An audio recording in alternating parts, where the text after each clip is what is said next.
Hello and welcome to the first video of the new year, and today I want to talk about the JJC film digitizing adapter and LED light set.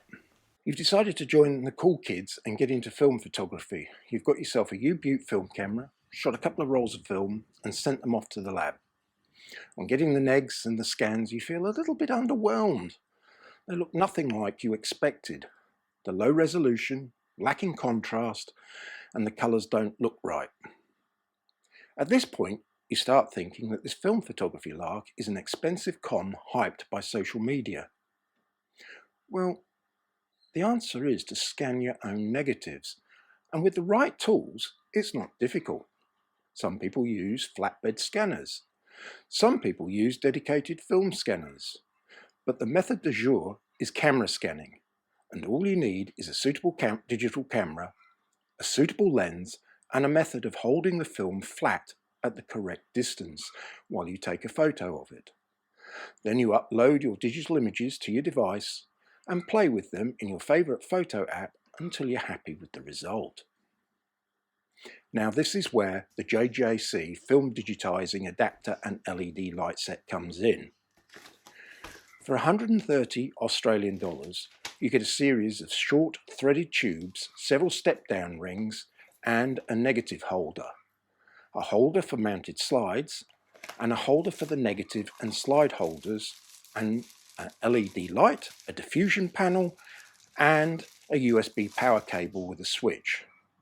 There's a comprehensive instruction sheet and a sheet detailing the necessary combination of parts needed for each recommended lens. Now we'll get back to the recommended lenses a little bit later. Now this was all very straightforward and I was up and running in a couple of minutes. Why would you use this device rather than a flatbed scanner or a dedicated film scanner? Two reasons really: speed and image quality. Scanning a whole roll of film with a scanner is tedious and the amount and time consuming. It can easily take up to an hour. With the JJC scanner, I can do a 36 exposure roll in less than 20 minutes. As far as image quality goes, well, the current manufacturers of scanners, Epson and Plustech, advertise impressive maximum resolutions, but they are somewhat optimistic here, as they don't really resolve more than 3200 dpi in real terms for 35mm, and they use interpolation to achieve the higher figures. When you use a camera to scan film, if the camera has 24 megapixels, then that's what you get. Combine that with a good lens, stopped down to its optimum aperture, and the results are truly impressive. Also, the density measurement of 3.6D on the Plustech scanners is pretty mediocre, and any digital camera made in the last 10 years is capable of dealing with a far higher dynamic range. Before we get to the results, we must deal with the elephant in the room: lens compatibility. JJC lists a total of 15 compatible macro lenses from Canon, Nikon, Sony, Olympus and Laowa, covering micro four thirds, APS-C and full frame. Initially, I used the lenses from the list: my Canon EF100 macro lens on my Canon 6D and my Olympus 60mm on my Olympus EM1 Mark II. Both cameras have a 20 megapixel sensor and both worked very well. What I really wanted to use was my Sony a7R II and Sigma 105mm macro, but the lens is not officially supported.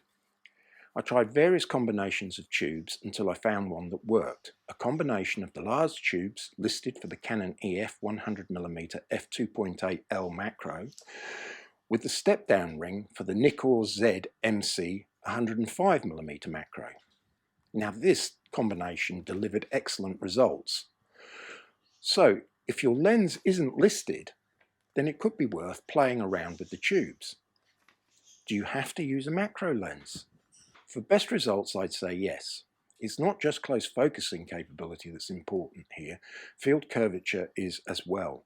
In simple terms, an ordinary lens when photographing a flat object, i.e. a film negative, cannot bring the whole subject into focus. The center is sharp and then that sharpness falls off towards the edges of the camera sensor.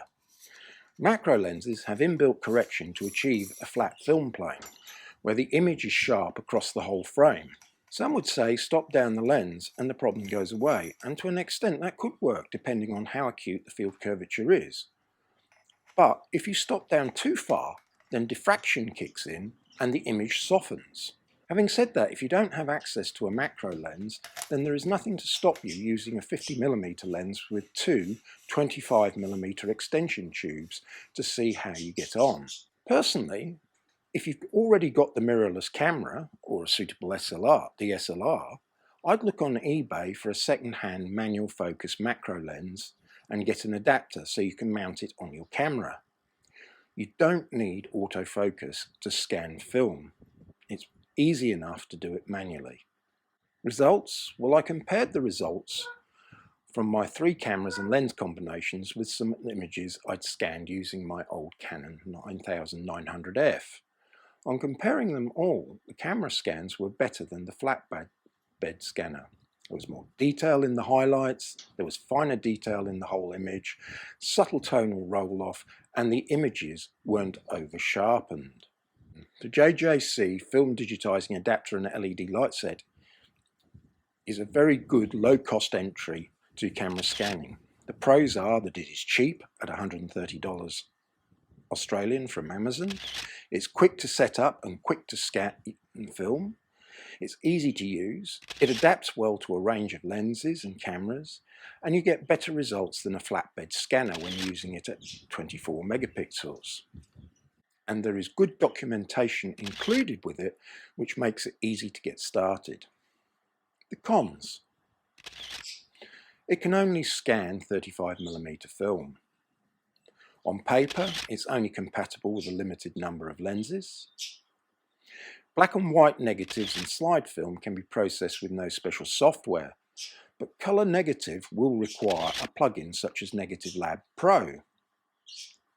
The whole thing is expensive if you don't own a suitable digital camera and macro lens. The negative and slide holders are a little bit sloppy, as is the holder insertion slot on the LED.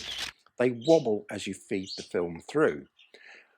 The locating notches on the holders are also not very accurate, so it's not a quick or smooth process when you put the film through, and it requires a little fiddling with to ensure accurate framing. Now, in terms of competition, the Valoy EZ35 at 380 Australian dollars is a more expensive alternative.